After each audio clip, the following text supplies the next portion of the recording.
김용민 브리핑.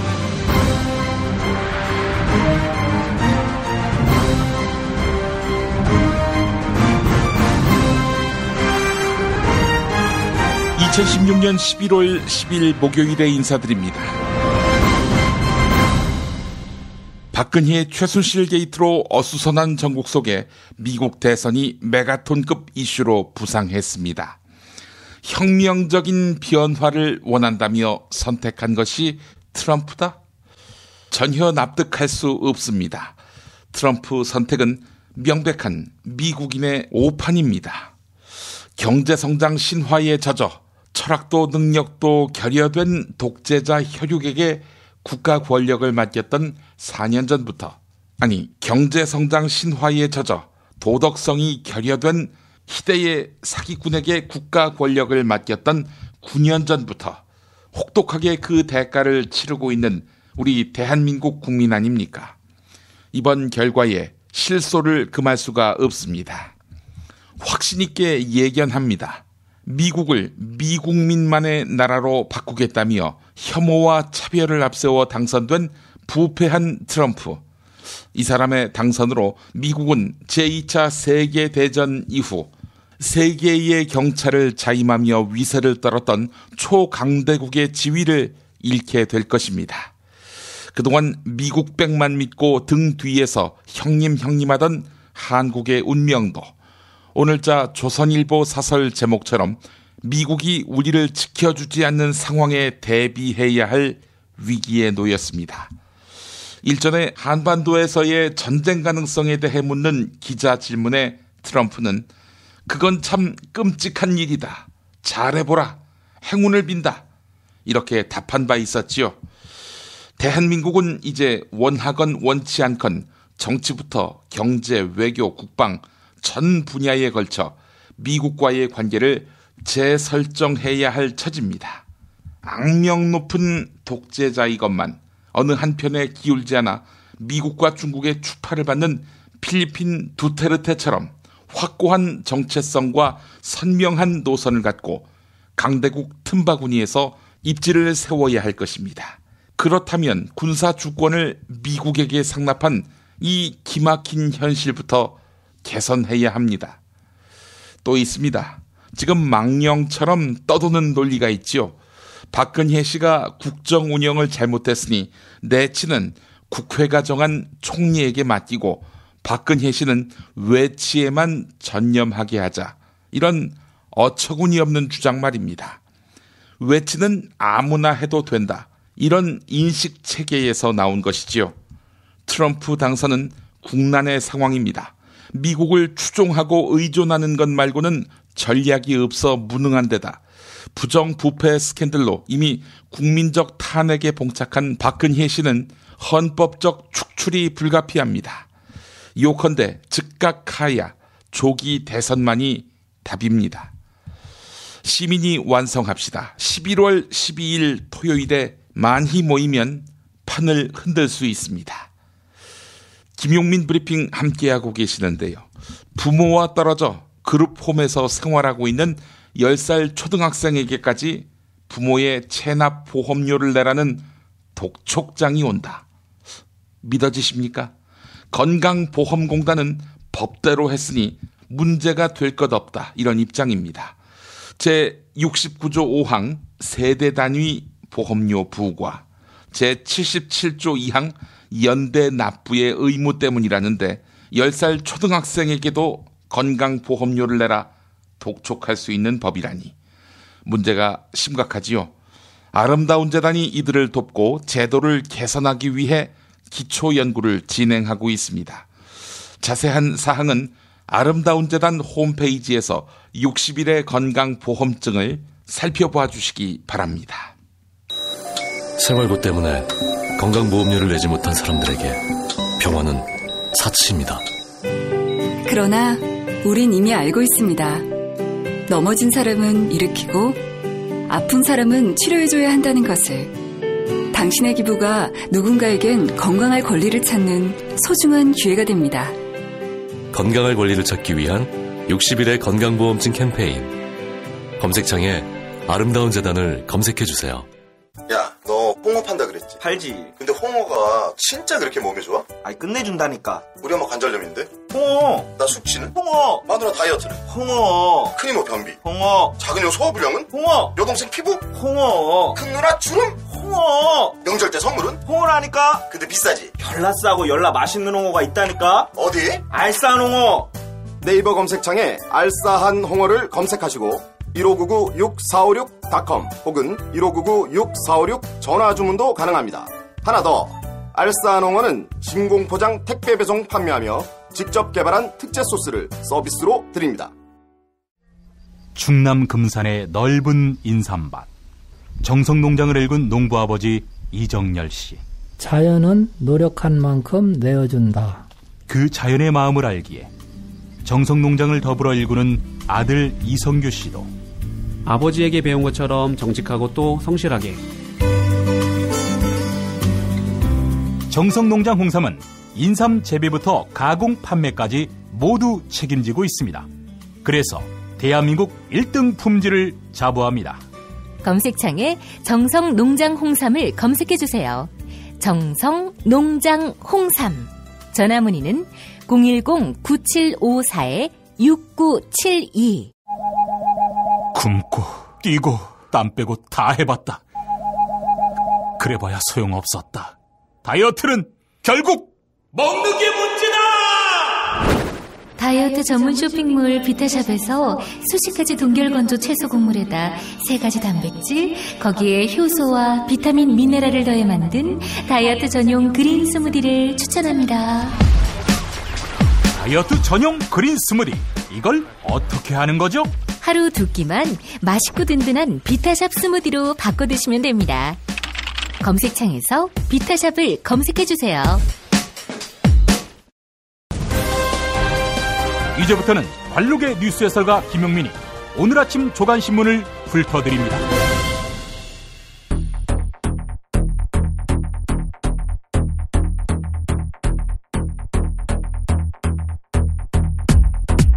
먼저 헤드라인입니다. 미국 45대 대통령이 된 도널드 트럼프는 지난 7월 뉴욕타임스 인터뷰에서 미사일 방어 시스템이 쓸모없다며 이른바 MD 부용론을 주장했습니다. MD의 일환인 사드도 그렇다면 쓸모없다는 이야기인데 한반도 사드 배치에 영향을 미칠지 주목됩니다. 문고리 권력 3인방 중에 한 명인 정호성 전 청와대 부속 비서관의 휴대전화에서 대통령 박근혜 씨가 대통령 연설문 등 청와대 문건을 최순실에게 보여주라, 이렇게 지시하는 내용이 담긴 녹음 파일을 확보한 것으로 알려졌습니다. 우병우가 주도하는 대통령 민정수석 비서관실이 지난해 문화계 황태자 차은택의 이권 개입과 인사 개입에 대한 내사를 벌였는데요. 구체적인 비위 단서를 적발했습니다. 하지만 청와대가 특별한 조치를 내리지 않았다는 관련자 증언이 나왔습니다. 최순실 정유라의 단골 성형외과가 특혜 의혹에 휩싸였습니다. 청와대 경제수석이 해외 진출을 도와주라고 챙겼다는 증언이 나온 데다 이 병원 설립자가 만든 화장품이 청와대 선물용으로 사용되고 있고 병원 인사들이 대통령 해외 순방에 여러 차례 동행했다고 합니다. 박근혜 최순실 게이트로 시민들이 대거 집회에 참여하면서 양초와 종이컵 등 시위 물품 판매가 크게 늘었습니다. 편의점 CU는 지난달 29일부터 11월 6일까지 양초 매출이 지난해 같은 때보다 52.6% 늘었다, 이렇게 밝혔습니다. 소주 판매량도 급증한 것으로 나타났습니다.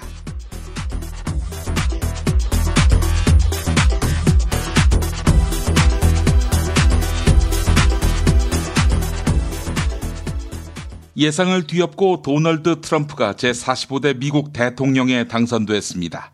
이에 따라 한국과 미국의 외교 안보 관계에 불확실성이 커졌습니다. 트럼프 당선자는 주한미군의 주둔비를 한국이 더 내지 않으면 철군할 수 있다, 이런 뜻도 내비쳤습니다.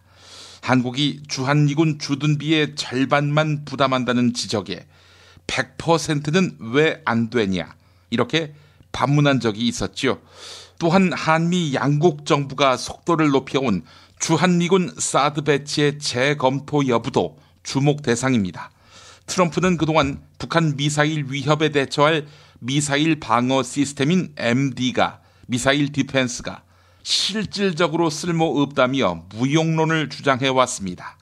한겨레가 보도했습니다. 트럼프의 당선으로 한반도를 둘러싼 국제 외교 정세가 급변할 것으로 예상됩니다. 이에 따른 우리나라의 대응을 한겨레 오태규 논설위원 실장의 칼럼을 통해 살펴보겠습니다. 청와대는 내치를 국회가 추천한 총리에게 맡기고 대통령은 이선으로 물러나 외교 안보 등 외치만 맡겠다고 한다. 하지만 내치와 외치는 분리할 수 없다. 또한 트럼프가 미국 대통령에 당선된 지금 세계와 한반도의 정세는 급변할 것으로 예상된다. 내치보다 외치가 훨씬 중요한 시점이다. 외치를 잘못하면 나라가 망한다는 단순 명쾌한 사실도 모르는 모양이다.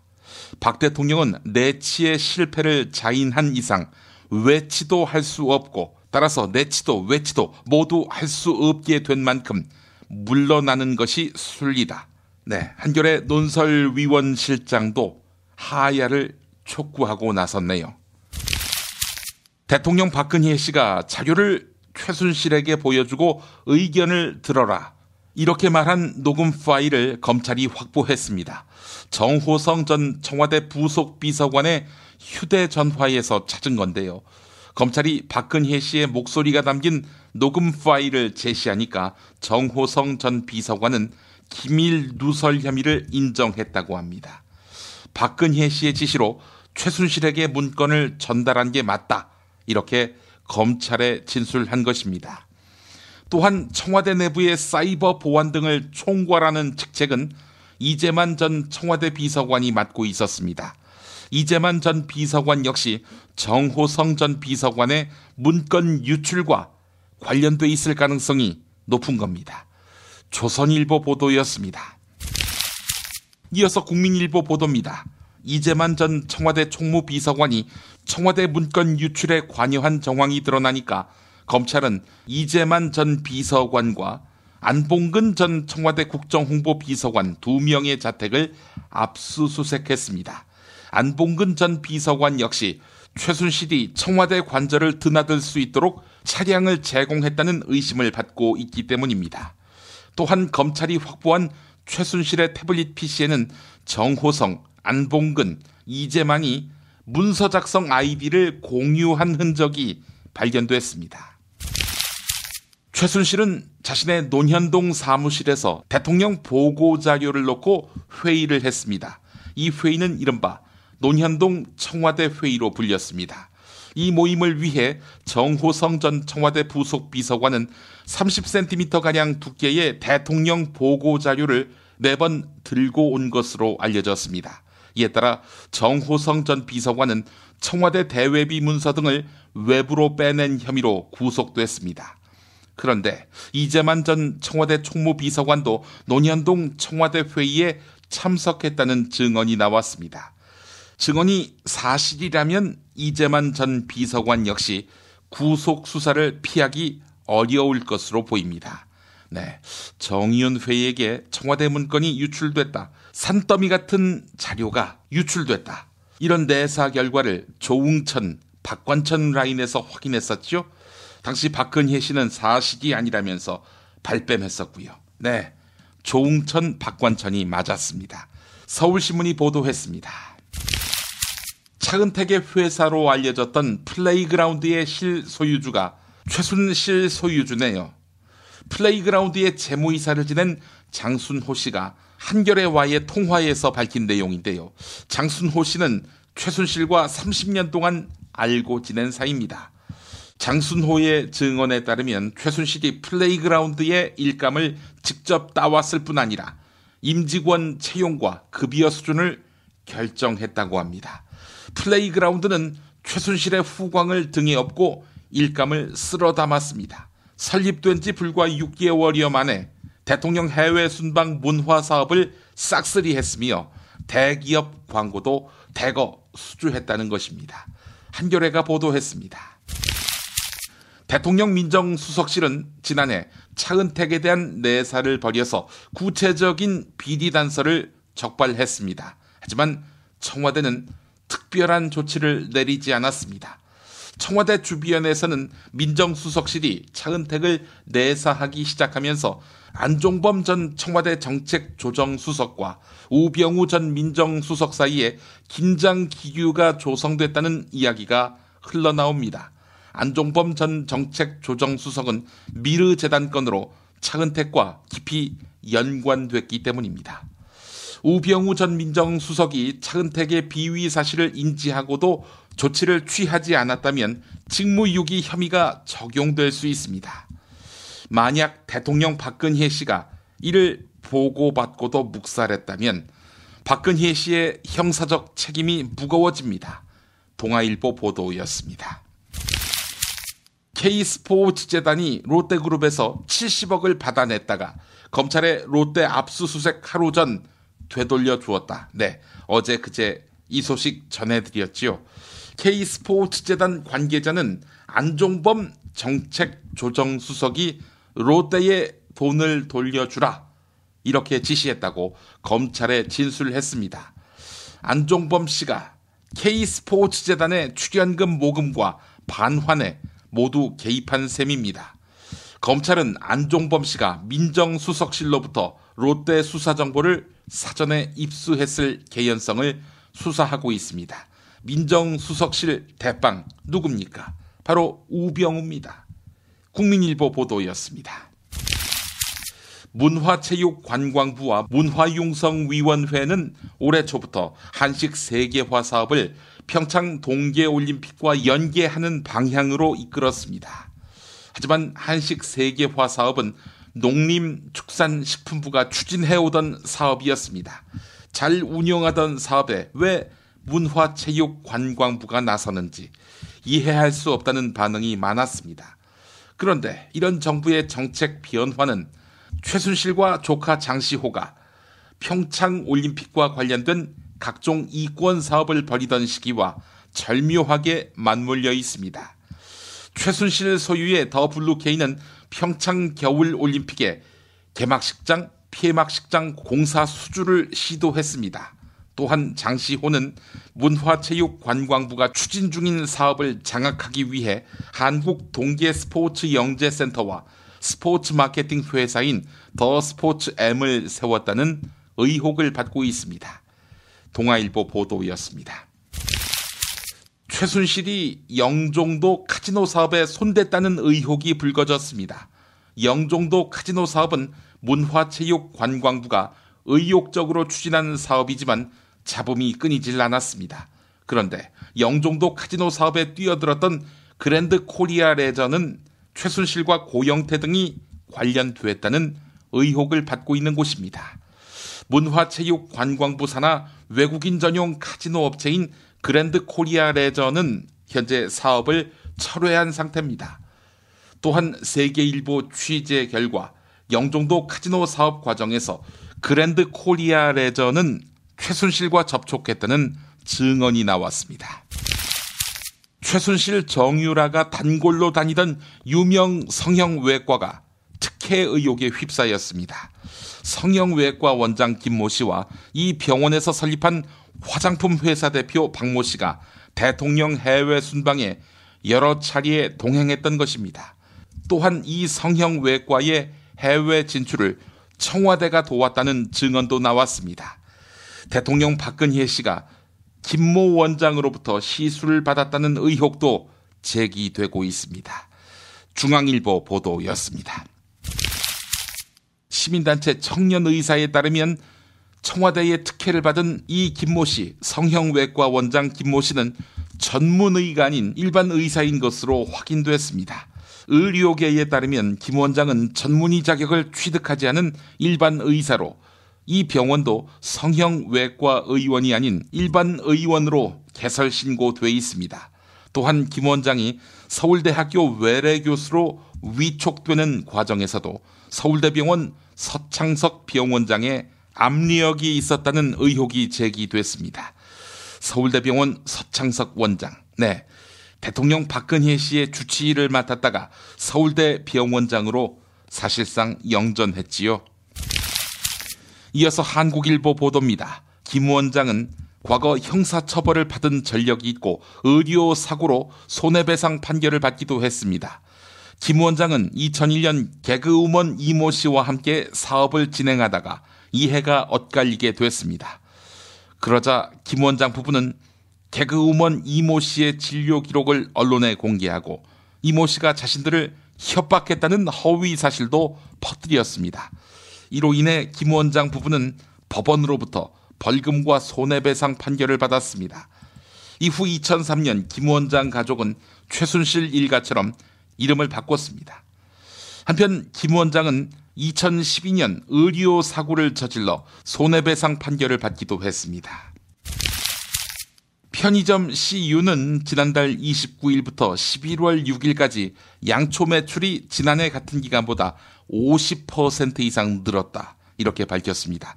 지난 토요일을 기점으로 서울 지역의 집회 참여 인원 규모가 22여만 명으로 폭발적으로 늘었기 때문입니다. 이로 인해 서울과 전남 지역의 양초 매출은 2배 이상 늘었습니다.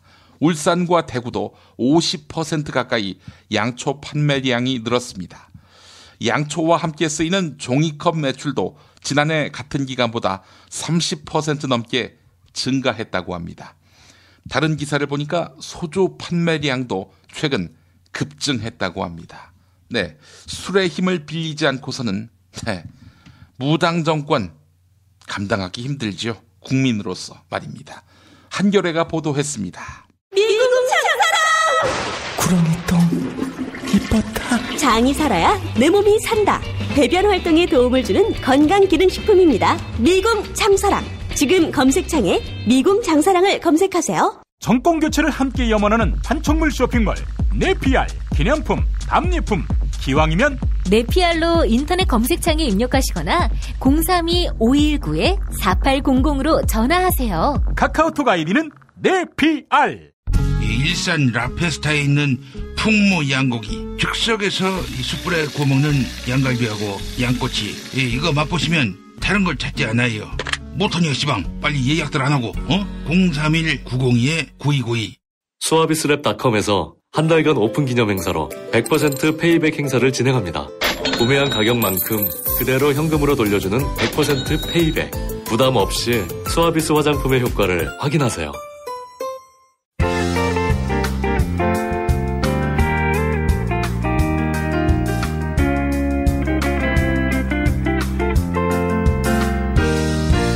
여러분 안녕하십니까?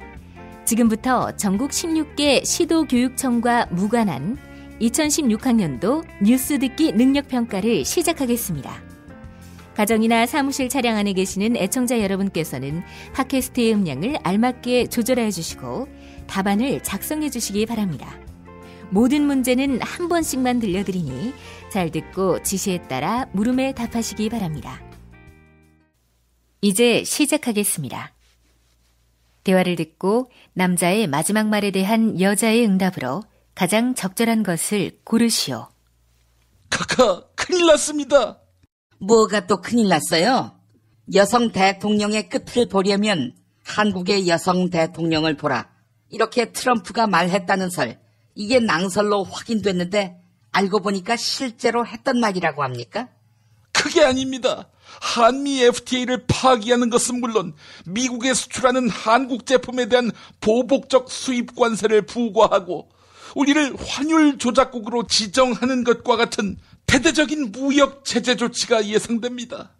아니, 우리가 미국한테 어떤 나라인데, 응? 중국 위협을 받아도 미국만이 우리 편이라고 억척스럽게 미국 편을 들어준 우리나라인데, 아니 어떻게 이렇게 배은망덕할 수 있어요? 즉각 응분의 조치를 취하세요. 네? 미국한테 응분의 조치라고요? 어떻게 응분의 조치를 취하라는 말씀인지? 대미 무역 제재를 하세요. 미국 수입품에 대해 가혹할 만치 보복성 관세를 매기고 주한미군 방위비 분담금 한 푼도 지급하지 말고 평택기지 임대료 받으세요. 카카, 제가 지금 잘못 들은 거 아닙니까? 아무래도 카카의 혼이 현재 비정상인 것 같아서 안 되겠습니다. 제가 정신 돌아오게 해드리겠습니다. 에이! 제가 정신 차렸어요. 트럼프 각하가 노하셨군요. 트럼프 각하께 사절단을 보내서 제주도로 한번 놀러 오시라고 하세요. 차은택이가 빅쇼를 열어드릴 테니까.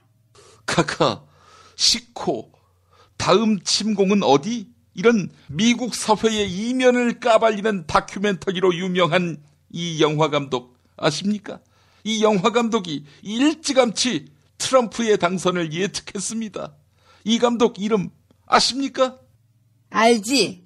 1번 차은택 감독, 2번 마이클 무어 감독, 3번 김성근 감독, 4번 복만대 감독, 5번 스티븐 스필버그 감독.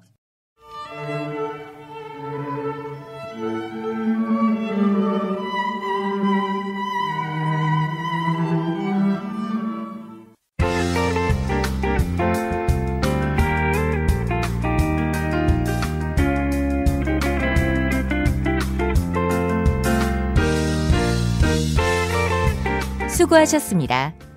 수험생 여러분은 팟빵 게시판에 정답과 이메일 주소, 사연을 남겨주시기 바랍니다. 당첨자는 다음 정규방송일 2부 마무리 부분에 발표합니다. 이상으로 전국 16개 시도교육청과 무관한 뉴스 듣기 능력평가를 모두 마칩니다.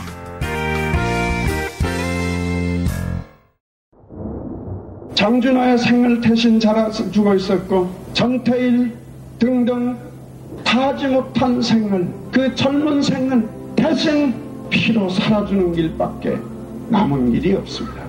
문익환의 학교. 하나님 감사합니다. 이 부족한 종을 그동안 4번씩이나 감옥에 보내신 것은 감사를 드립니다. 하나님의 아버지의 마음으로, 뜨거운 마음으로, 그 애타는 마음으로 기도하면서 살아갈 수 있게 해주시옵소서. 예수님의 이름으로 고난받는 당신의 아들 딸들의 이름으로 기도드립니다. 아멘. 단지 교회만이 아니라 역사를 위해 일하는 학교, 한신대학교 신학대학원. 한신대학교 신학대학원에서 하늘의 뜻이 땅에서도 이루어지는 세상을 만들어갈 2017학년도 신입생을 모집합니다. 주간은 물론 야간 과정도 개설합니다. 목회자 수업이 아닌 한신의 신학을 공부하고자 하는 분을 위한 일반 석사 과정도 있습니다. 10월 31일부터 11월 11일까지. 자세한 안내는 한신대학교 신학대학원을 검색하세요.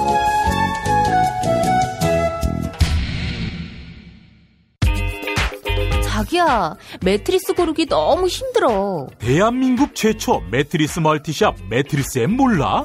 전 세계 최고 브랜드 정품만 취급해. 매트리스 살 때는 꼭 매트리스엠으로 오세요. 우주가 도와도 청춘은 암담합니다. 대통령에게 무슨 기대를. 공공부문 성과연봉제를 집착한 사람이 대통령이었나요? 파업하고 있는 철도 노동자들은 묻고 있습니다. 재벌이 곡간을 열어서 민중들이 행복히 살 수 있는 나라를 만들어야 된다 외치시는데 그 뜻에 함께할 것입니다. 쌀값이 개 사료값보다도 못한다는 것이 말이나 돼야? 올려준다고 대성공약만은 연락이 하더만 왜 지키지도 않고 그랴? 물대포에 맞은 명백한 외인사를 부검한다는 정부 말이 됩니까? 전쟁 갈등 부추기는 사드 그렇게 좋습니까? 청와대에 누워 있어. 4월 16일 대통령은 뭘 하고 있었나요? 모두의 절망은 청와대 엽기 행각의 결과입니다. 박근혜와야 11민족 총궐기에서 외칩시다. She never ever quits. 中国不能缺席. Der Holocaust für Deutschland. Ma senti, col dolore umano non si può essere neutrali. 국제뉴스의 맥.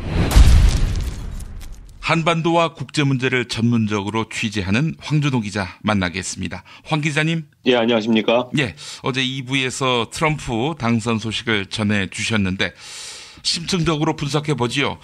트럼프가 미국 대통령이 된 것은 기득권에 분노한 백인 중하위층의 몰표 때문이다. 이런 분석이 주류를 이루고 있는데 이 결과 세계 질서에 앞으로 어떤 영향을 줄지 또 한반도에 어떤 영향을 끼칠지 집중적으로 살펴보겠습니다. 예, 미국 대통령이 세계 질서에 미치는 영향이 얼마나 큰지는 최근에만 보면은 조지 부시 전 대통령이 잘 보여줬습니다. 그렇습니다.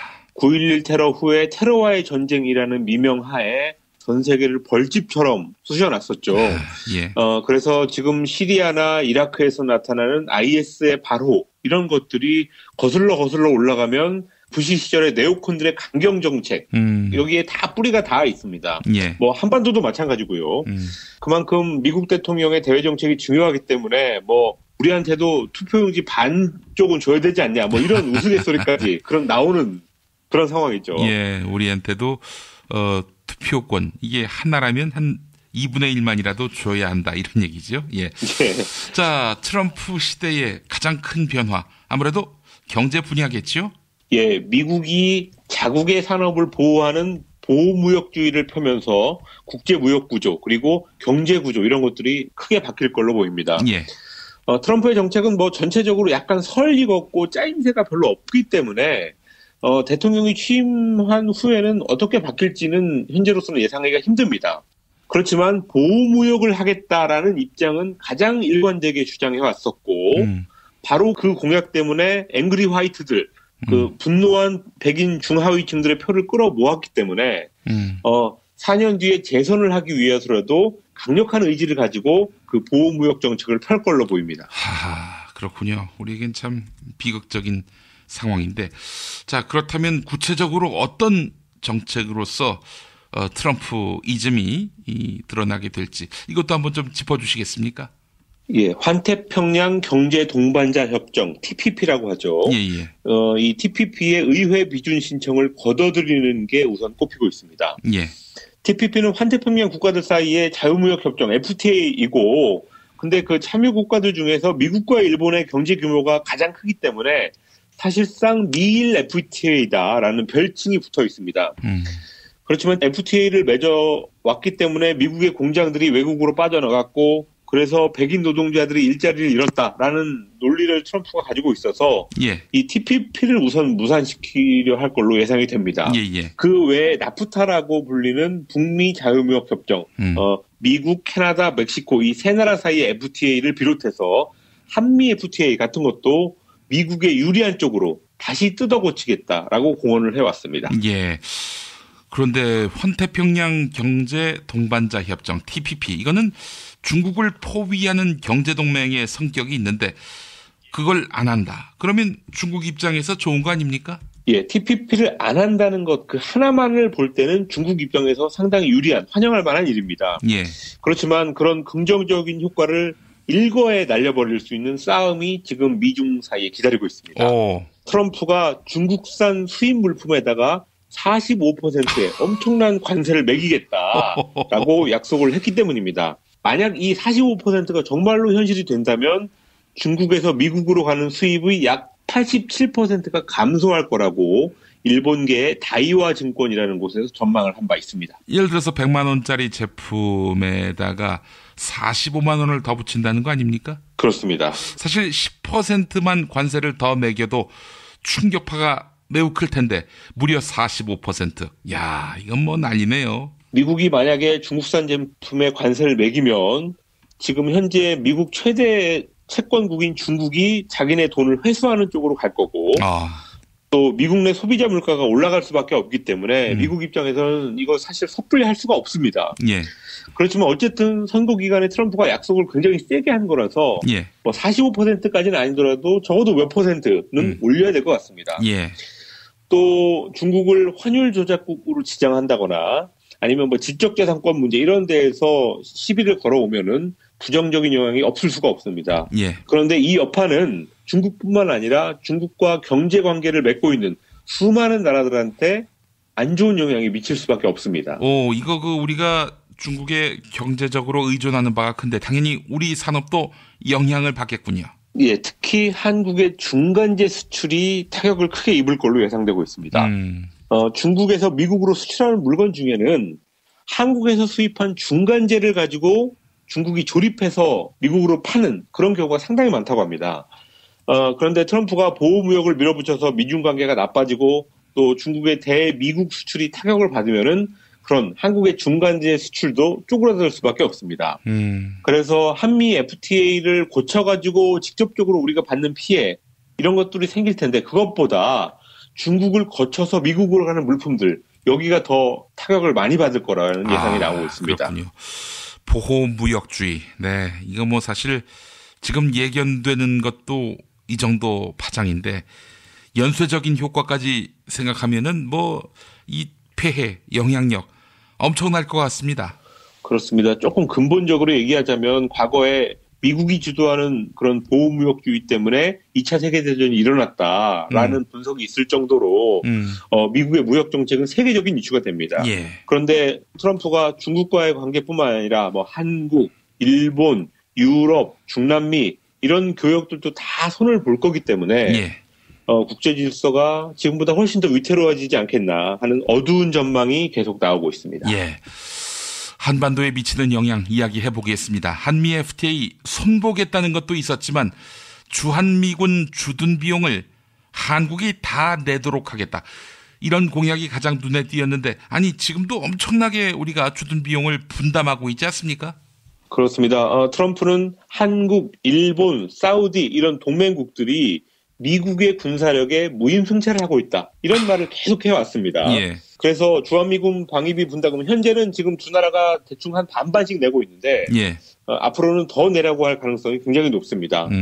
그리고 이 공약도 미국 내 백인표를 모으는데 아주 중요한 역할을 했기 때문에 예. 트럼프가 재선을 하려면 성과를 어느 정도는 반드시 내려고 할 것으로 보입니다. 지금 그 방위비 분담금 협정 몇 년까지 유효한 겁니까? 내후년 2018년까지 얼마를 낼지 이것은 지금 이미 조약으로 정해져 있습니다. 그렇다는 말은 박근혜 대통령이 뭐 하야를 하건 아니면 끝까지 어쨌든 버티건 현재 정권에서는 다시 이 문제를 협상을 하진 않을 것 같습니다. 아, 그러네요. 그렇지만 한국의 다음 정권에 대해서 미국이 분담금을 더 내라라고 강하게 밀어붙일 텐데요. 예. 그런데 이 미국 의존 심리가 강한 집단들이 미국이 그걸 원한다면 그냥 받아야 되는 거 아니냐 이런 식으로 나올 게 뻔합니다. 그러면서 뭐 협상을 더 세게 해야 된다거나 아니면은 인상적으로 받으면 안 된다라고 하는 집단에 대해서 뭐 종북이다 뭐다 공격을 할 게 뻔하고요. 예. 만약에 정권이 민주당이나 이쪽으로 바뀐다면은 조선일보 같은 데서는 그 문제를 가지고 정권과의 싸움을 걸어올 가능성이 높습니다. 아, 예. 수조 원 단위 아닙니까? 지금도 분담금이 매년. 그렇습니다. 예. 한국군의 전시작전 통제권도 한번 짚어보죠. 이게 트럼프 손에 넘어가는 겁니까? 예. 전작권 환수 약속을 이명박 정부에서 한번 연기했고 또 박근혜 정부가 사실상 무기 연기한 결과로 한국군 전작권의 최종 소재는 트럼프의 백악관에 가게 됐습니다. 뭐 트럼프는 기본적으로 대외 정책에 사실 큰 관심이 없기는 합니다. 그렇지만 한국 같은 나라에 무기를 팔아서 돈을 버는 미국의 소위 군산복합제, 이 군산복합제에서 트럼프를 꼬시기 위한 작전을 앞으로 집중적으로 펼 것 같습니다. 예. 그래서 한반도의 안보 상황을 유지하는 것, 혹은 한반도를 더 위험한 곳으로 만드는 것이 미국에 얼마나 도움이 되는지 이런 걸 가지고 트럼프를 만약에 꼬시고 굴복시킨다면은 트럼프가 한국군의 전작권을 가지고 있다는 사실 이것이 우리에게는 전쟁의 공포로도 다가올 수 있을 것 같습니다. 예, 저 정신이 온전치 않아 보이는 트럼프 이 사람이 만약에 한국 보고 전쟁하라 그러면 전쟁을 해야 할지 모르는. 계산기를 두드려 보면은 지금처럼 놔두는 게 얼마나 유리한지를 알게 뻔하니까요. 예, 그럼 위험한 상황이 될 것 같습니다. 예, 자, 트럼프가 한반도 사드는 필요 없다. 또 그 이전에 MD가 무용하다 이런 얘기를 했었단 말이죠. 어떻게 보세요? 예, 뭐 그런 얘기를 살짝 하기는 했는데 일관되게 한 것은 아닙니다. 그리고 기본적으로 이런 얘기는 한국한테 방위비 분담금을 더 매겨야 된다, 더 물어야 된다 이런 기조의 연장선에 있기 때문에 사드를 배치하려면 한국이 비용을 더 대라 이런 압력으로 작용할 가능성이 높습니다. 예. 그리고 이것도 역시 군산복합제들이 트럼프를 그런 방향으로 나가도록 강하게 설득할 걸로 보입니다. 아이고 세상에, 그러니까 뭐 좋을 게 하나도 없네요. 그 트럼프가 돼서 박근혜 정권 뭐 지금 이런 얘기가 있습니다. 온갖 추문 때문에 국정 수행이 불가능하니 내치는 국회가 정한 총리에게 넘기고 당신은 외치에 집중하라. 참 이런 말이 얼마나 민망한 말인지 정말 할 말이 없게 됩니다. 예, 청와대가 어제 뭐 NSC 이런 것도 열면서 보여주기식 행보를 했습니다. 트럼프 당선되는 걸 보고. 예. 트럼프 시대가 열릴 거기 때문에 제대로 된 정부를 세워서 대응해야 될 필요성 이런 것들은 더 커졌다고 볼 수 있습니다. 예. 어제 트럼프 당선에 대한 청와대나 외교부 반응을 봐도 그렇습니다. 다른 나라들 한 거를 보면은 이게 자기들한테 뭐가 유리하고 뭐가 불리한지 이런 것들을 안 상태에서 논평을 내도 그런 쪽에다 이제 포인트나 포커스를 댄 논평 이런 것들을 내놓습니다. 그런데 한국 같은 경우는 그냥 한미동맹을 더 강하게 만들자라는 식의 지극히 원론적인 반응 이렇게 내놓은 데가 한국밖에 없습니다. 그래서 국정붕괴 상태라는 게 그런 데서도 드러났다고 볼 수 있는데 국제정세 급변기에 박근혜 정권이 계속 버틴다는 것은 여러모로 우리한테 재앙이 될 수밖에 없는 것 같습니다. 예, 알겠습니다. 암울하네요. 이 미국을 상대로 해서 대등한 또 나아가서 우리 국익을 지킬 수 있는 외교를 담당할 새 대통령이 시급하다. 박근혜 씨로는 뭐 도저히 뭐 그런 외교를 기대할 수 없다. 이렇게 또 결론이 나게 되고요. 그렇습니다. 예. 황준호 기자님 말씀 잘 들었습니다. 예, 고맙습니다. 야, 딴지마켓 좀 봐봐. 이담채 김치 게시판 지금 보고 있어? 왜요? 뭐가 문제 있나요? 야, 어떻게 하나같이 맛있다, 예술이다, 감탄했다, 물건이다, 또 재주문했다 이런 글만 올라올 수 있지? 이거 공작의 냄새가 나지 않아? 아무래도 그런 것 같아. 이담채 김치 게시판에 작전 세력이 개입한 거 아닐까요?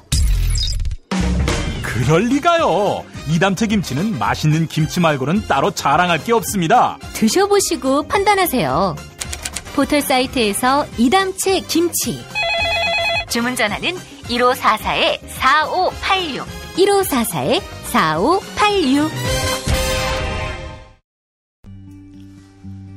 그리하여 이 가을 나는 새싹당 콩차를 마십니다. 그리하여 나는 마음이 놓입니다. 그리하여 새로운 세상을 만납니다. 그리하여 새싹당 콩차. 새싹당 콩차 어느덧 여러 곳에서 판매합니다. 하지만 진정한 새싹당 콩차는 전창걸닷컴에서 구매하시죠. 전화문의 070-8635-1288 070-8635-1288.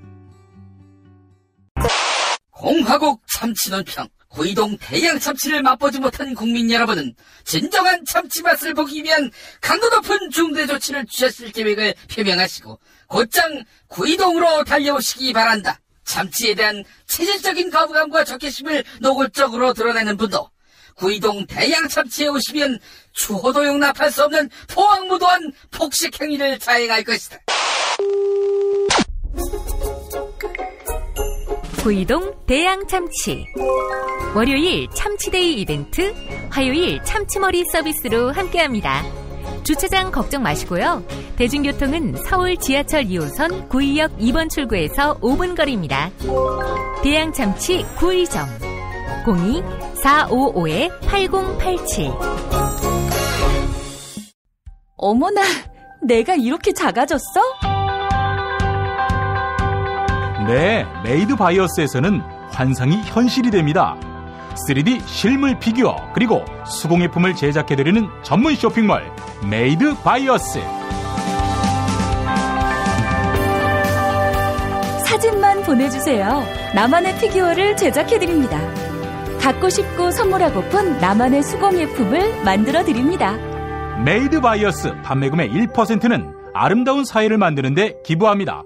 주소창에 madebias.co.kr을 입력하세요.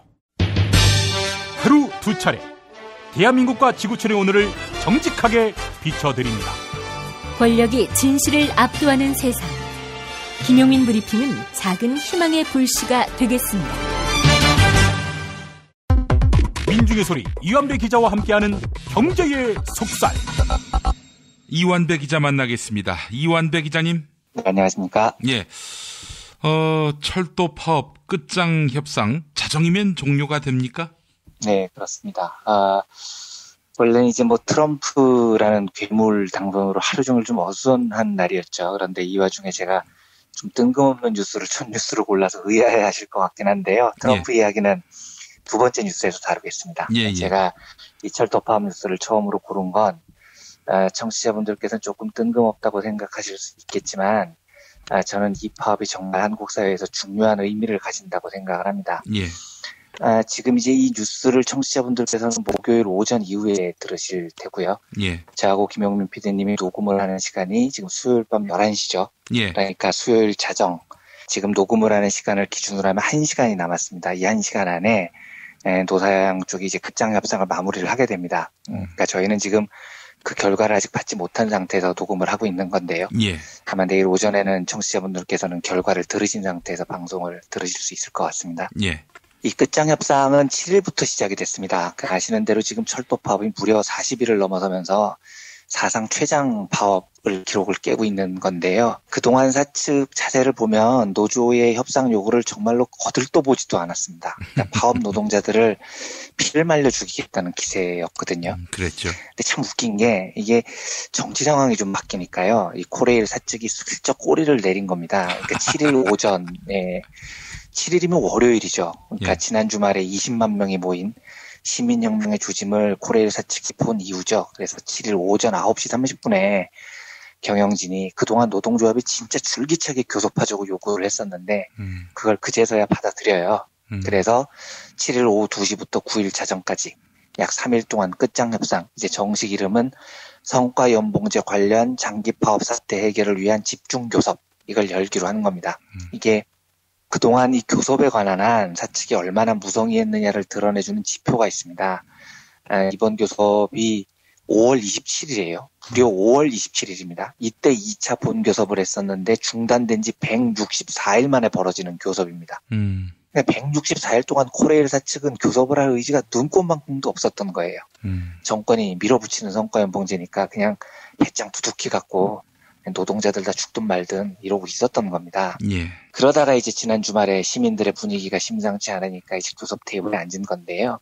제가 장담합니다만 만약에 내일 오전에 저희 청취자분들께서 교섭 결렬 뉴스를 들으신다면 이건 100% 코레일 사측의 책임입니다. 이건 제가 노조 친향적인 기자고요. 또 성과연봉제를 반대하는 입장이 뚜렷해서 노조 편을 들기 때문에 드리는 말씀이 아닙니다. 교섭을 한다는 게 이런 거지 않습니까? 양쪽이 의견이 다르지만 타협의 지점이 어디에 있는지를 찾는 겁니다. 그런데 애초부터 이 사측은 교섭에 나서는 의도부터가 굉장히 의심이 됐습니다. 그러니까 집중교섭이 시작된 게 7일인데요. 이날 7일 오전에 국회에서 국토위 전체회의가 열렸습니다. 그리고 이 국토위 전체회의에서 6일, 그러니까 이제 집중교섭을 결정하고 시작하기 바로 하루 전이에요. 하루 전에 코레일 경영진이 간부회의를 열었는데 이 간부회의 내용이 국회 국토위회의에서 공개가 된 겁니다. 이게 그 코레일 내부 문건인데 공개된 문건에 따르면 그 홍순만이라는 사람이 코레일 사장이거든요. 이 사람이 6일 코레일 간부회의에서 연말까지 간다는 각오로 대응을 잘해라. 간부들한테 이렇게 얘기를 합니다. 그리고 철도노조는 민주노총 용병처럼 앞장서서 총알바지로 활용한다. 이런 것을 직원들에게 알려라.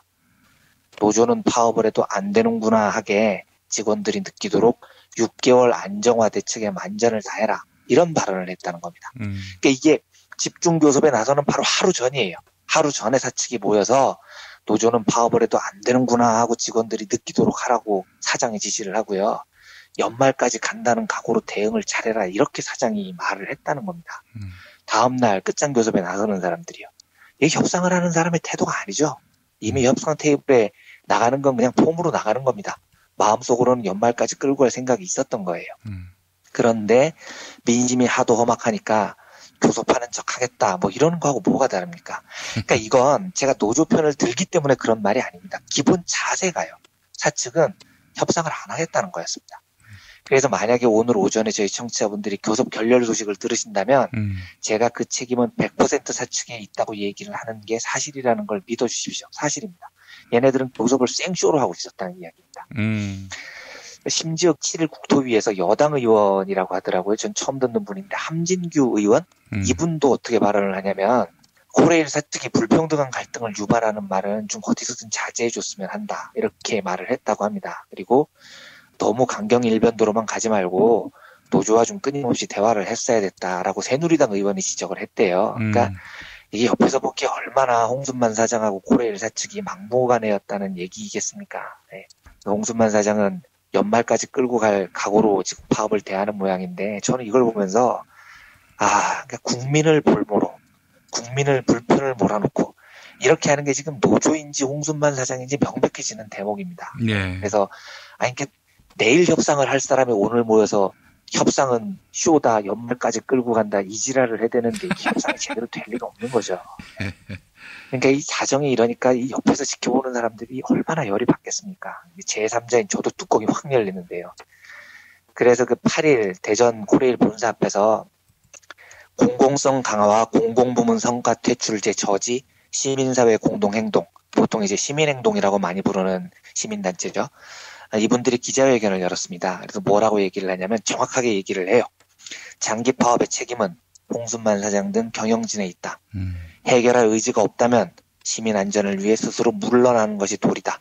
그리고 이번 집중교섭에서 아무런 결과도 내지 못한다면 홍순만 사장은 거센 퇴진 요구를 각오해야 될 거다. 이렇게 발표를 합니다.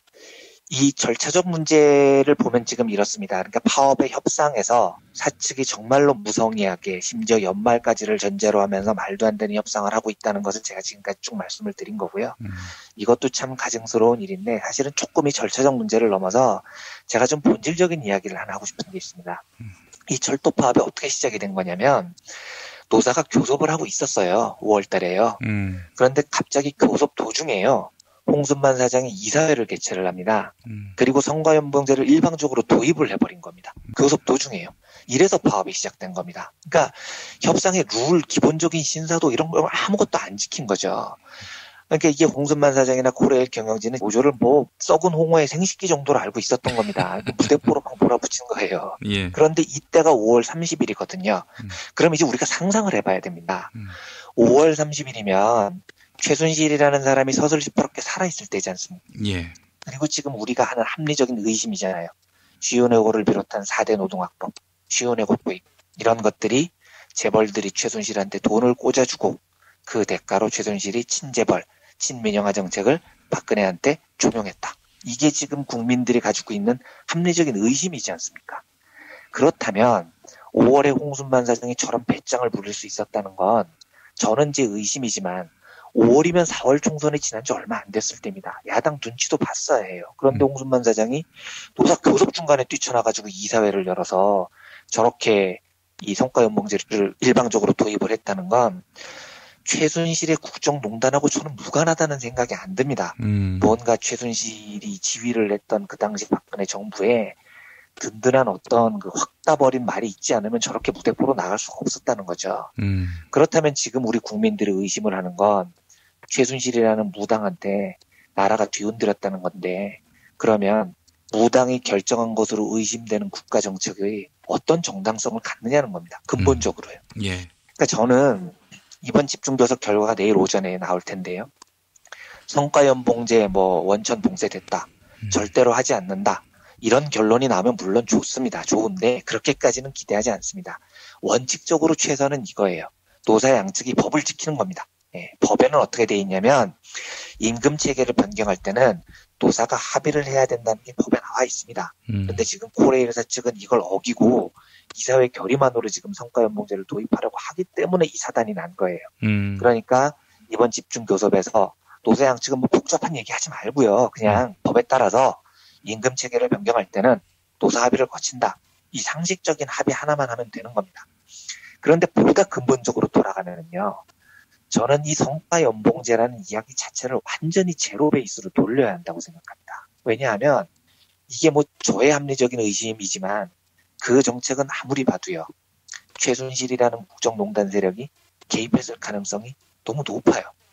공기업에 떨어진 국가정책에 최순실이라는 사람이 개입을 했다면 그 의심이 있다면 이건 일단 원천적으로 무효로 하는 게 맞다는 생각이 듭니다. 그러니까 무슨 노사가 공기업에서 협상을 해도 대통령이나 정부가 내린 지침이어야지 그게 협상의 대상이 되는 거지. 무당이 결정한 것으로 의심되는 정책을 가지고 협상을 한다는 게 말이 안 되지 않습니까? 예. 협상 대상도 안 되는 거죠.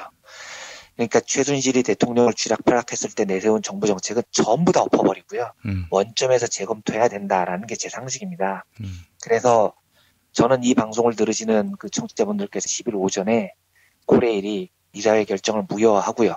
성과연봉제는 법대로 노사 합의에 따라서 정한다는 그 법대로의 원칙을 천명을 하거나 아니면 최소한 최순실 무당 정부가 아니라 정상적인 정부의 지침을 기다리겠다.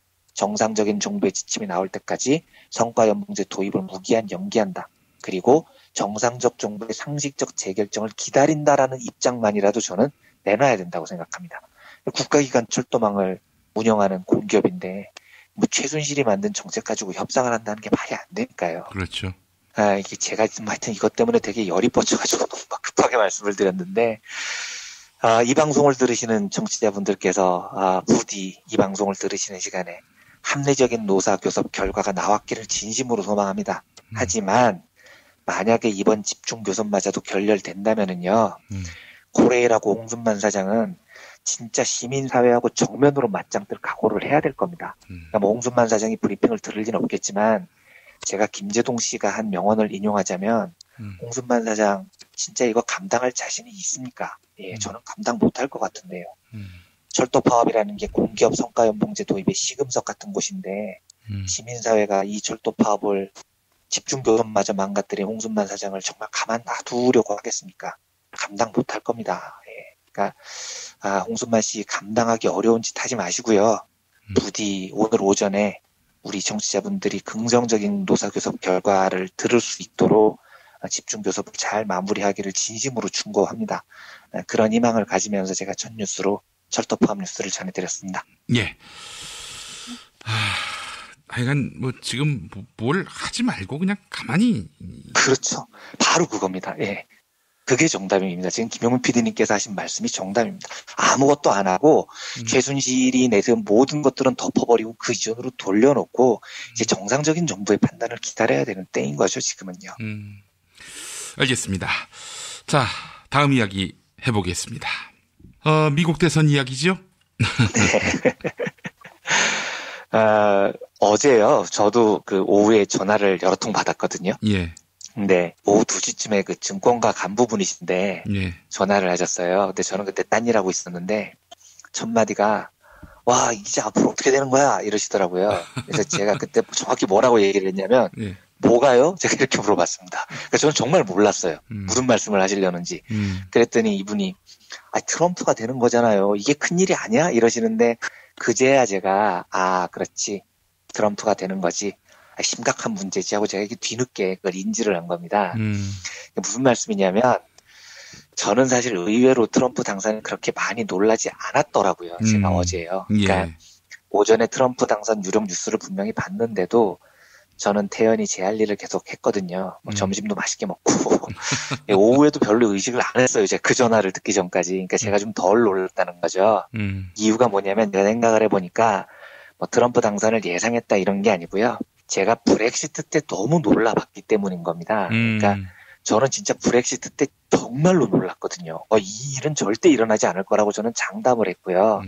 그런데 그 일이 벌어지고 나니까 한 진짜 열흘 정도 멘붕에 제가 빠진 겁니다. 와, 아무리 그래도 신자유주의가 아무리 멸망하는 와중이어도 어떻게 영국 같은 지성 국가가 15세기 봉쇄 무역 시대로 돌아가려고 하냐. 저는 그게 도저히 이해가 안 됐던 거예요. 그래서 충격을 너무 많이 받아가지고 아마 제가 그 어제 트럼프 당선으로 받아야 할 충격까지 제가 그때 미리 다 받았던 것 같습니다. 그래서 어제는 제가 의외로 많이 안 놀랐어요. 뭐 팍스 아메리카 100년 동안 세계를 주물렀던 미국 국민들이 스스로 참 참담한 길을 걷는 모습에도 저는 이제 브렉시트라는 확실한 예방 주사를 맞았던 덕에 어제는 비교적 평온하게 하루를 보낼 수 있었습니다.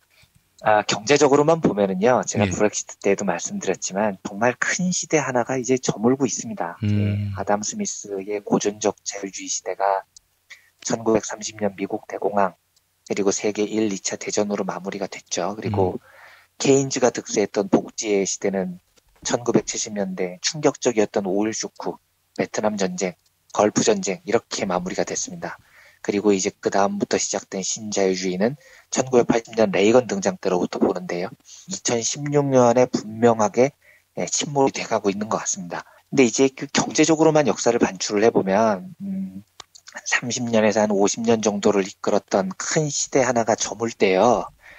이 자본주의가 이게 한 번도 고분고분이 저물어 준 적이 없었던 것 같아요. 그러니까 공황을 맞던 전쟁이 나던 하여튼 뭐 엄청난 세계적인 사단을 한 번 내고 한 시대가 저뭅니다. 그래서 부디 그런 일이 없기를 바라지만 제가 브렉시트 때 말씀드렸던 혼돈의 세상이 마침내 본격화된다. 저는 그런 느낌이에요. 네. 경제학에서는요, 그 퍼펙트 스톰이라는 용어가 있습니다. 이게 이제 원래 기후학 용어인데요. 그러니까 태풍을 이제 하나하나 쪼개놓고 보면 별로 안 센 거죠. 안 센 태풍들인데 이게 뭐 지진이나 뭐 다른 자연재해하고 이렇게 동시에 발생을 하면 이게 시너지를 일으켜서 상상을 초월하는 파괴력을 갖는다. 그걸 이제 퍼펙트 스톰이라고 부릅니다. 그래서 이걸 경제학에서도 차용을 해서 뭐 하나하나 요인으로 보면 극복할 수 있을 것 같은데 여러 개가 동시에 겹치면 감당을 못할 경제 위기가 올 수도 있다. 이런 걸 이제 경제적으로 퍼펙트 스톰 현상이라고 부르는데요.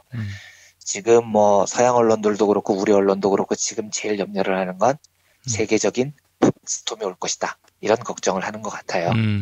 뭐 여러 경제학자들이 퍼펙트 스톰을 언급을 하더라고요. 예. 브렉시트하고 트럼프가 맞물리고 여기에 이제 세계 열강들이 보호무역을 강화하고 군비 경쟁에 나서고 자유무역이 후퇴하고 이러면 뭐 엄청난 혼란이 올 거라는 우려인 거죠. 저는요, 이게 좀 다른 시각일지 모르겠는데, 여러 면에서 당연히 트럼프가 당선되는 게 잘 된 건 아닙니다. 그런데, 한국으로서는요, 네. 좀 극적인 반전의 기회를 맞을 수 있다고 보는 쪽입니다. 그래서 아마 이런 생각이 있기 때문에 제가 어제 조금 덜 놀랐던 것 같아요. 왜냐하면, 저는 첫째로, 그러니까, 한국 경제를 지금까지 굉장히 괴롭혔던 두 가지 미신이 있다고 믿는 사람입니다. 이걸 뭐 저희 청취자분들께서는 동의하실지 않으실지 모르겠는데 저는 그 두 가지 미신 중에 하나가 뭐냐면 수출 주도 경제 성장이라는 미신이라고 생각을 합니다. 그러니까 수출만이 살 길이다. 이 미신은요, 사실은 그 길 외에 다른 길보다도 수출 주도 경제 성장이 더 나은 방법이라는 것이 단 한 번도 증명이 된 적이 없어요. 그런데도 박정희 이후에는 50년 가까이 꿈쩍도 안 하는 신화가 벌써 돼버렸습니다. 그래서 뭐 사태만 나면 정부는 수출을 늘려야 된다. 뭐만 하면 이제 기업이 잘 돼야 된다. 규제를 완화해야 된다. 수출 기업한테 퍼줘야 된다. 이걸 50년 동안 한국 정부는 이 짓을 해온 겁니다. 그래서 조금 생각이 다른 사람들이 그러지 말고요. 예. 기업이 아니고요. 국민을 먼저 좀 잘 돌보고 국민한테 좀 돌아가게 하면 어떨까요? 라는 말 자체를 꺼내기가 무섭게 바로 그 다음에 튀어나오는 말은 야이씨 국민이 뭐가 중요해? 수출이 중요하지. 수출을 안 하면 우린 다 죽는 거야. 이런 검증 안 된 헛소리로 신화를 만들어서 한국을 50년 동안 지배를 해왔던 거죠. 근데 이 신화를 저는 참 깨고 싶은데 이게 정말 더럽게 안 깨지는 신화예요. 그러니까 좀 진보적인 생각을 가진 분들하고도 얘기를 해봐도 그래도 수출이 중요하지 않아? 이 미신을 못 깨는 겁니다. 근데 저는 트럼프 당선이 한국 사회에서는 이 미신을 깰 중요한 기회가 됐으면 좋겠습니다. 왜냐하면 이게 뭐 무역을 바다라는 곳으로 비교를 해보면요. 무역의 바다라는 곳은 지금부터 이제 오랫동안 전 세계 모든 경제학자들이 이야기를 할 겁니다. 그 무역의 바다는 퍼펙트 스톰이 불 거라고요.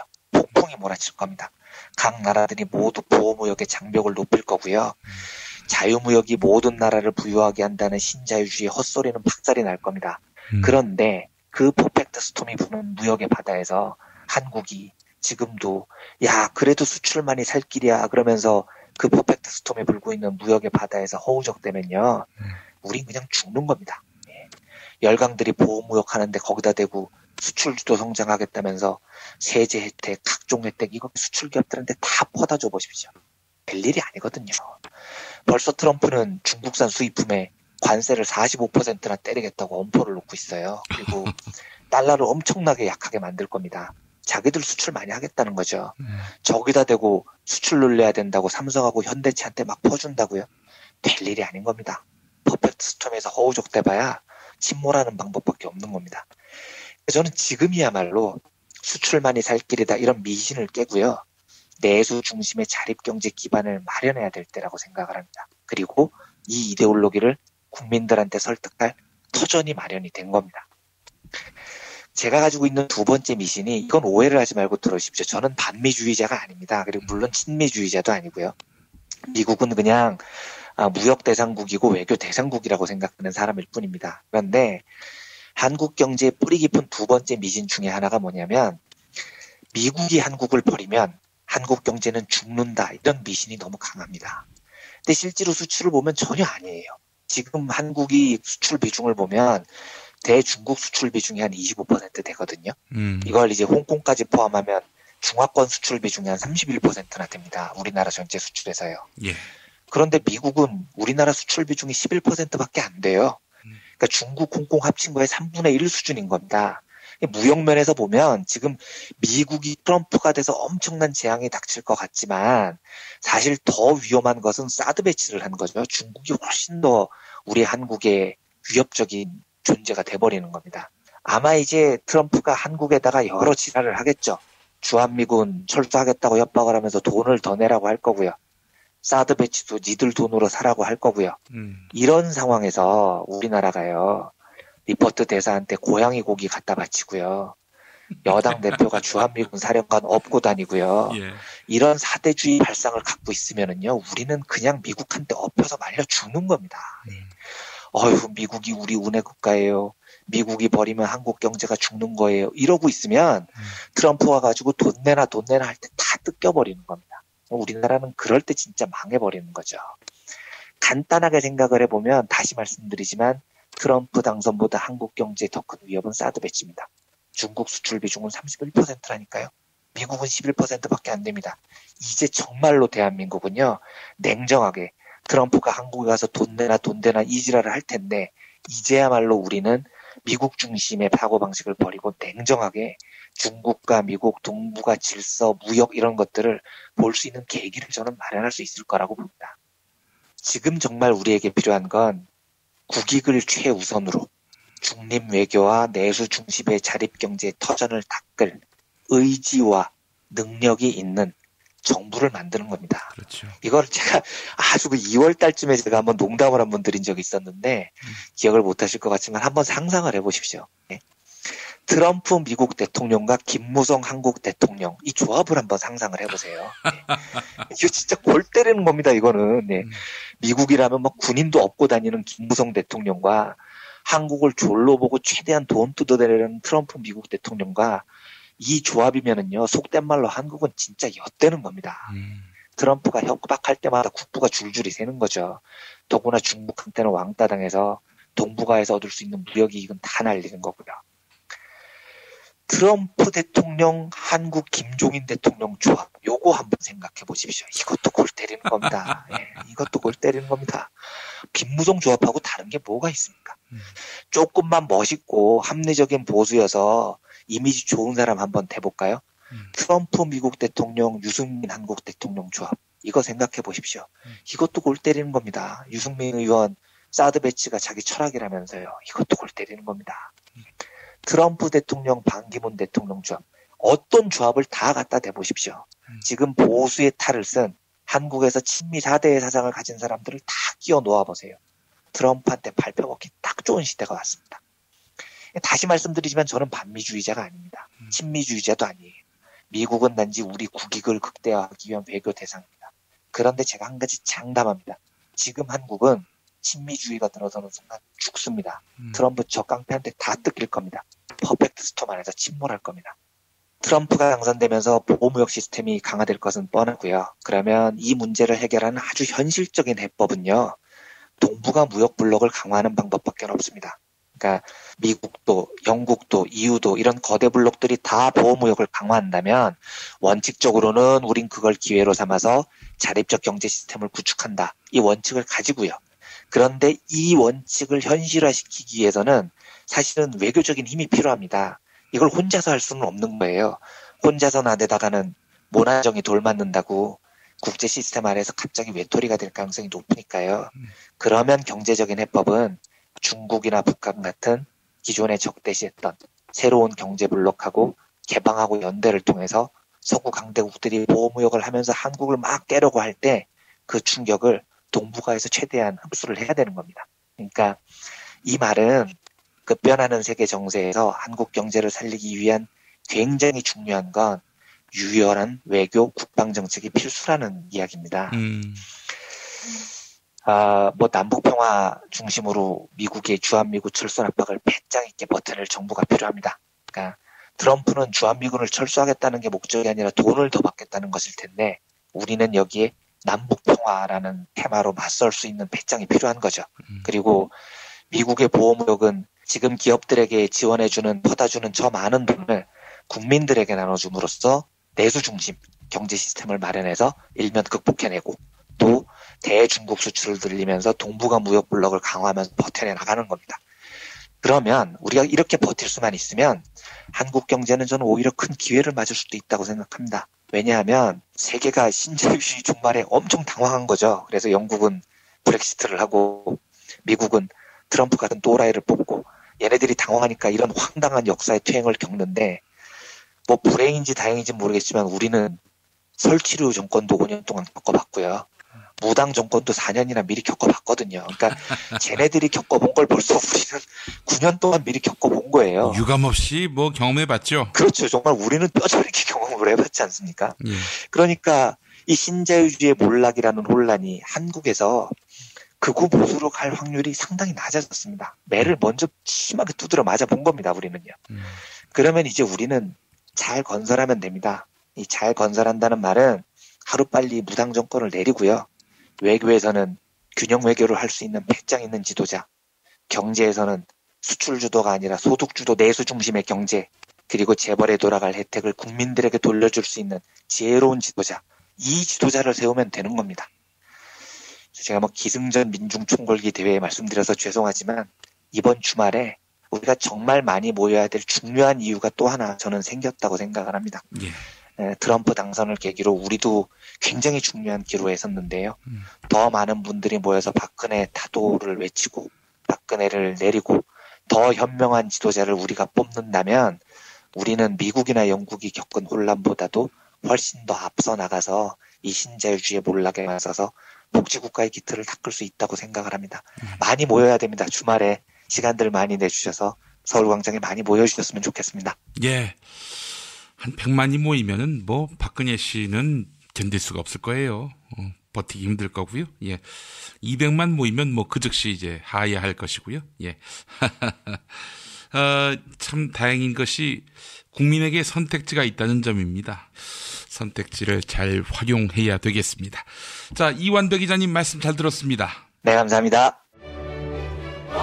여러분 안녕하세요. 민중의 소리 아나운서 정혜림입니다. 이 어묵한 여왕님 치하에서 다들 잘 견디고 계시죠? 오늘도 종편의 주옥 같은 헛소리에 혼이 정상인 듯 정상 아닌 비정상 같은 여왕님의 우주 타령에 고구마 100개쯤 한꺼번에 삼킨 듯 답답한 마음에 죄 없는 가슴팍만 두들겨대고 계세요? 이젠 시원한 사이다 같은 민중의 소리와 함께하세요. 잘 키운 진보 언론 열종편 안 부럽습니다. 한 달 10,000원 소액 CMS 후원으로 민중의 소리에 큰 힘이 되어주세요. 1661-0451 1661-0451 전화 기다릴게요.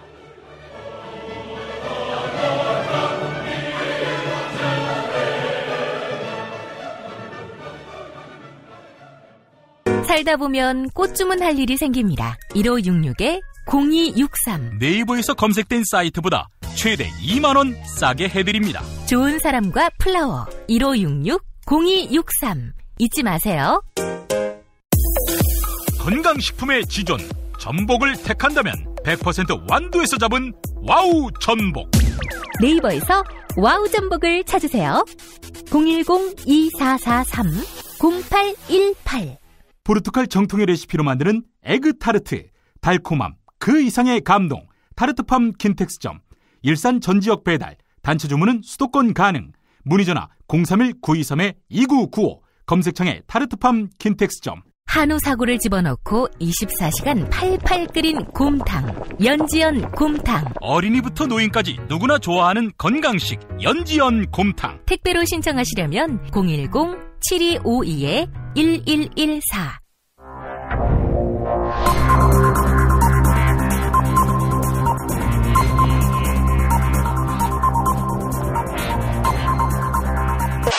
공화국 논평.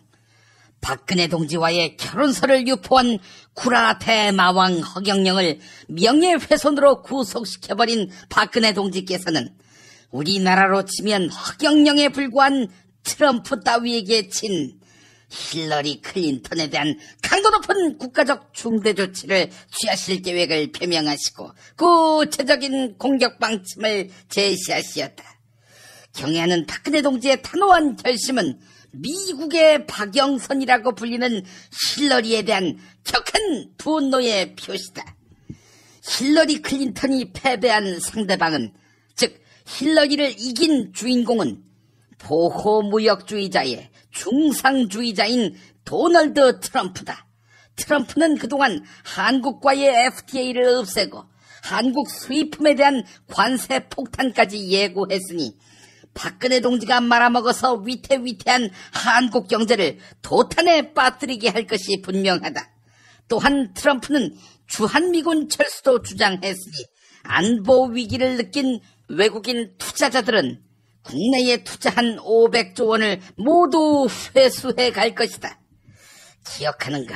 외국인 투자자들은 북한이 5차 핵실험을 한 당일에만 모두 47조 원을 회수해가지 않았던가. 그간 한국에서는 보수가 경제에 유능하다, 이런 신념 체계가 있었고 이거에 기대서 박근혜 동지가 당선되고 버텨왔다. 그런데 트럼프 당선으로 그 체계가 구라가 될 가능성이 높아졌으니 가뜩이나 위태로운 박근혜 동지를 더욱 곤경에 빠뜨리게 하는 것이다. 다시 이야기해 거지 학문에서 콩나물을 빼가는 폭거의 다름 아니다. 따라서 박근혜 동지를 참을 수 없이 모독하고 우롱하고 천추의 한이 될 망동의 다름 아니며 처절한 대가를 자초할 악수 중에 최악수의 다름 아니다. 따라서 선거 기간에 이번 대선 결과가 어떻게 나오건 간에 불복하겠다고 선언한 트럼프에게 힐러리는 약속을 지키라고 종용해야 할 것이다. 또한 이번 힐러리의 대선 패배의 원인으로는 연방수사국 FBI가 선거에 개입한 것도 한몫하였다. 이것은 박근혜 동지가 국정원 군 기무사가 동원된 선거에서 덕을 본 사건을 떠올리게 한다. 따라서 박근혜가 시작부터 틀렸다며 한국 빨갱이들을 자극할 사안이다.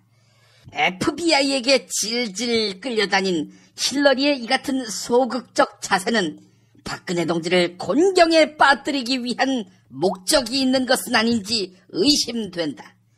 그렇다면 박근혜 동지에 대한 체질적인 거부감과 적개심을 노골적으로 드러내는 것으로서 추호도 용납 못할 포악무도한 도발 행위에 다름 아니다.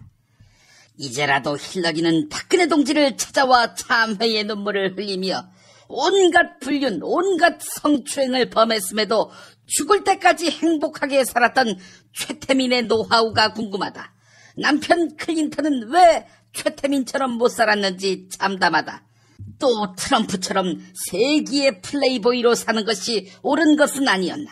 그렇다면은 그 플레이보이 행태를 지적한 나의 판단은 착오가 있었던 것은 아닌가 참담하다며 이 말을 땅에 찍고 반성해야 할 것이다.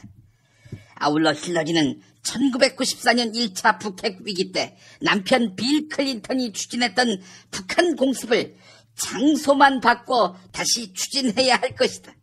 이번 토요일 오후 서울 광화문 여기로 말이다.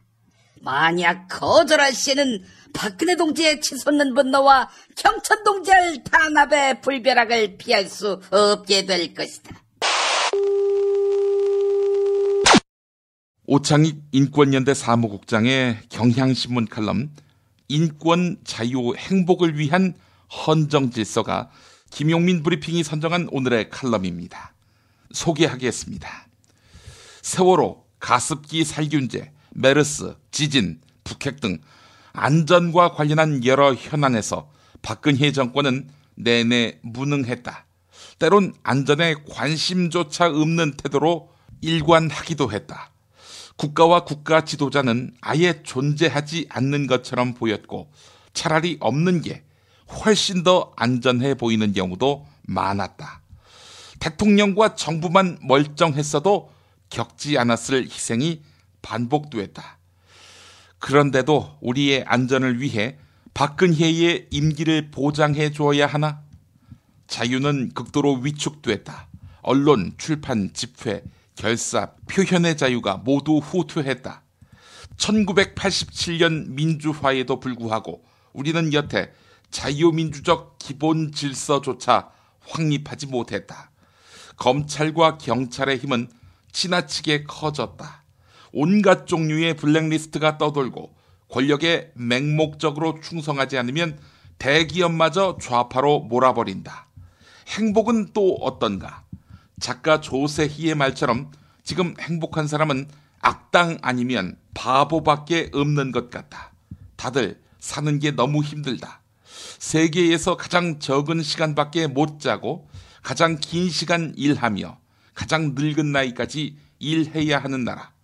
자살률 1위에 출산율 꼴찌라는 지표는 우리가 가장 살기 어려운 상황, 곧 가장 행복하지 못한 지경에 내몰려 있다는 것을 정확히 보여주고 있다. 모든 게 꼭 박근혜 탓만은 아니다. 그러나 남은 1년 4개월을 부패하고 무능하며 국가 운영의 기본조차 이해하지 못하는 박근혜 일당에게 국정을 맡겨둘 정도로 우리의 형편이 여유로운 것이 아니다. 그게 아니라도 헌법과 법률을 일상적으로 위반했다는 이유만으로 박근혜를 당장 쫓아내야 한다. 가난했고 국가 시스템도 제대로 갖추지 못했지만 1960년에 대한민국은 이승만 퇴진 이후 아무런 불상사 없이 새로운 공화국을 출범시켰다. 56년 전에도 가능했던 일이 지금은 혼란만 가중시킨다면 그야말로 뻔한 거짓말에 불과하다. 광장의 요구는 간명하다. 퇴진이든 탄핵이든 당장 그 자리에서 쫓아내자는 거다. 광장은 이제 시민의 뜻을 따르는 정치인과 그렇지 않은 정치인을 엄격하게 구분할 거다. 대선은 그 다음이다. 네, 김용민 브리핑 1부 마칩니다.